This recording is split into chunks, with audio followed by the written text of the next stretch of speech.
Balik, silakan. Nah, materi inti kurban dan akikah.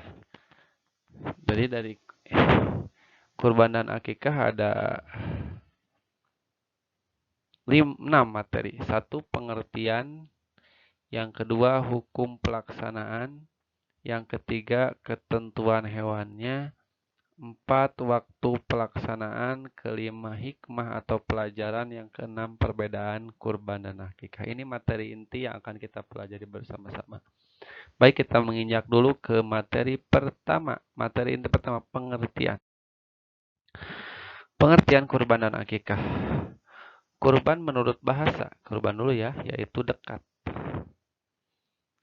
Jadi, kalau dalam bahasa itu kurban, itu dekat. Jadi bisa disebutkan juga mendekatkan diri kepada Allah dengan apapun caranya itu kurban. Sholat, zakat, puasa itu juga kurban menurut bahasa. Adapun kurban menurut istilah fikih yaitu ibadah dengan cara menyembelih hewan tertentu. Jadi hewannya tertentu pada waktu tertentu. Tidak bisa kapan saja dengan niat mendekatkan diri kepada Allah. Lanjut ke pengertian akikah. Akikah menurut bahasa artinya memotong. Adapun akikah menurut istilah yaitu ibadah dengan cara menyembelih hewan.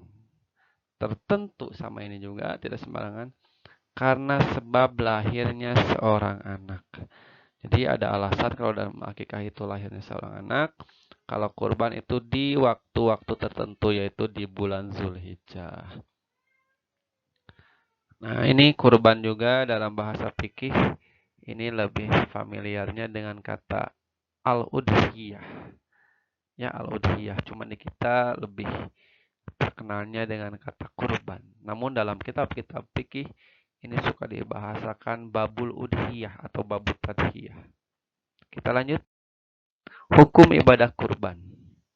Hukum ibadah kurban adalah sunat muakkad pada setiap tahun bagi orang yang mampu melaksanakannya. Jadi sunat ya, sebagian ada yang mewajibkan, namun mu'tamadnya itu sunat. Sunatnya setiap tahun. Jadi meskipun tahun kemarin sudah kurban, datang lagi bulan Dzulhijjah, jika mampu maka tetap sunat. Dalil perintah kurban terdapat dalam Quran surat Al-Kautsar ayat 1 sampai 3. Silakan dibaca bersama-sama. Bismillahirrahmanirrahim. Inna a'tainakal kautsar fasholli li rabbika wanhar. Inna syani'aka huwal abtar. Shadaqallahul azim. Ini surat Al-Kautsar.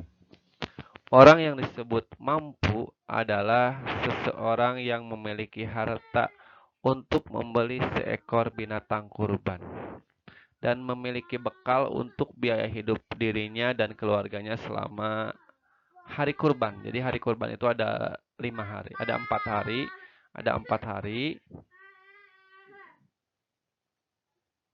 ada 4 hari. Nah, jadi kalau seseorang mempunyai uang 5 juta, itu sepertinya di hari kurban sudah dikatakan mampu. Di mana rinciannya 3 juta untuk hewan kurban dan 2 juta untuk biaya hidup selama hari kurban, yaitu 4 hari. Itu cukup insya Allah.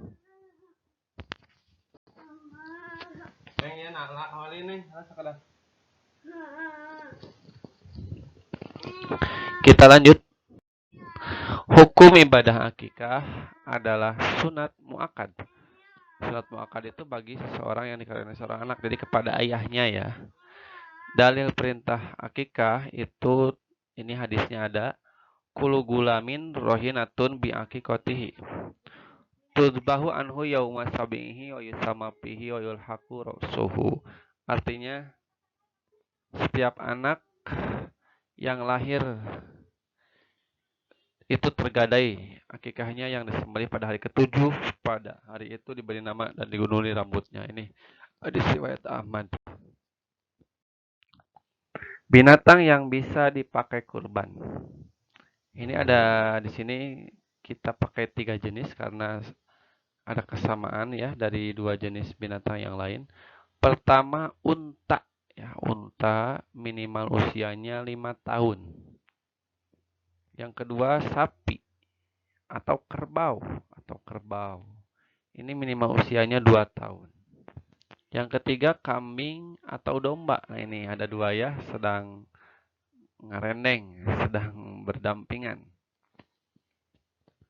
Untuk kambing minimal usia 2 tahun untuk kambing, minimal usia 1 tahun untuk domba atau sudah berganti gigi, giginya sudah ganti. Itu untuk minimal usia kurban. Jadi tidak bisa unta yang baru 1 tahun dipakai kurban atau sapi yang baru 6 bulan dipakai kurban, itu tidak bisa. Jadi harus memenuhi umur dan ketentuan hewannya. Ini ada 3 ya. Mohon untuk dihafalkan dan dipahami. Jadi nggak bisa kurban pakai ayam ya, nggak bisa kurban pakai bebek. Meskipun ayam bebek halal dimakan, tapi tidak bisa untuk dipakai kurban. Apalagi binatang-binatang yang haram. Sekarang binatang yang bisa dipakai akikah. Sesuai dengan keterangan dalam madhab Syafi'i, setiap hewan yang sah dipakai berkurban, maka sah dipakai untuk akikah. Maka ibadah akikah bisa memakai unta, sapi, kerbau, ataupun domba dan kambing.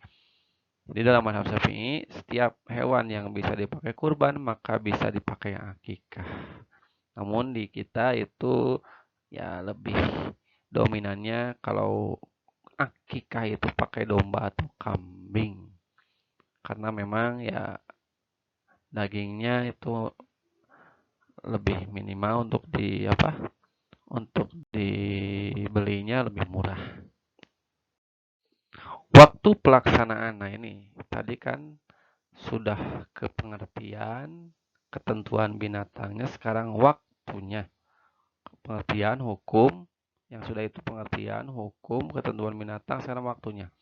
Kurban dilaksanakan dari mulai tanggal 10 bulan Zulhijjah, bulan ke-10 ya. Bulan ke-10 dan bulan ke-12. Mohon maaf, bulan ke-12 di tanggal ke-10 yaitu bulan Zulhijjah. Setelah melaksanakan sholat Idul Adha. Jadi setelah sholat Idul Adha, kira-kira kalau biasanya jam 8 itu sudah bisa menyembelih hewan kurban. Dan hari-hari tasyrik. Tasyrik itu 3 hari, 11, 12, dan 13 bulan Zulhijjah. Jadi kalau digabungkan, waktu akikah itu waktu kurban itu ada 4 hari, yaitu tanggal 10, 11, 12, dan 13. Jadi nggak bisa kapan saja. Untuk akikah dilaksanakan dari mulai lahirnya seorang anak sampai anak itu menjelang balik. Jadi ketika seorang anak sudah lahir, maka sudah bisa menyembelih hewan akikah. Atau kalau tidak mampu pas hari itu, bisa ditangguhkan sampai anak itu belum balik. Jadi umur 5 tahun, 6 tahun itu masih bisa kita melaksanakan akikah untuknya. Namun yang paling utama yaitu di hari ke-7 dari lahirnya seorang anak. Itu yang paling utama karena sesuai dengan hadis yang tadi kita baca bersama-sama. Nah, ini hikmah dalam ibadah kurban dan akikah. Pertama, bersyukur atas nikmat yang diberikan oleh Allah Subhanahu wa taala. Nikmat sehat, nikmat rezeki kita ya, dipakai untuk ibadah, itu diantara ciri kita bersyukur kepada Allah. Yang kedua, menambah keimanan kepada Allah. Jadi dengan adanya kurban dan akikah, apakah kita itu lebih mengedepankan harta atau cinta kita kepada Allah? Ini menambah keimanan. Yang terakhir, menumbuhkan rasa berbagi terhadap sesama atas rezeki yang kita peroleh. Karena dalam kurban dan akikah ini ada momentum untuk membagikan dagingnya. Ini belajar kita untuk saling berbagi rezeki kepada orang lain. Sedekah. Ini hikmah-hikmah, pelajaran-pelajaran yang bisa diambil dalam ibadah kurban dan akikah. Terakhir, perbedaan kurban dan akikah. Jadi tadi ada kesamaannya, itu ibadah yang sama-sama tata caranya menyembelih. Namun ada perbedaan dalam kurban dan akikah. Satu, perbedaan dalam waktu. Kurban dilaksanakan tanggal 10 sampai 13 bulan Dzulhijjah. Akikah dilaksanakan ketika lahirnya seorang anak sampai ya usianya belum balik. Ini waktunya beda. Sekarang jumlah hewannya. Nah, ini kurban, orang yang berkurban baik laki-laki ataupun perempuan sama disunatkan menyembelihnya 1 ekor hewan. Ya, baik laki-laki atau perempuan. Kalau akikah, jika anak yang dilahirkan laki-laki, maka sunat menyembelihnya 2 ekor. Kalau anak yang lahirnya perempuan, maka sunat menyembelihnya 1 ekor. Ini perbedaannya antara kurban dan akikah.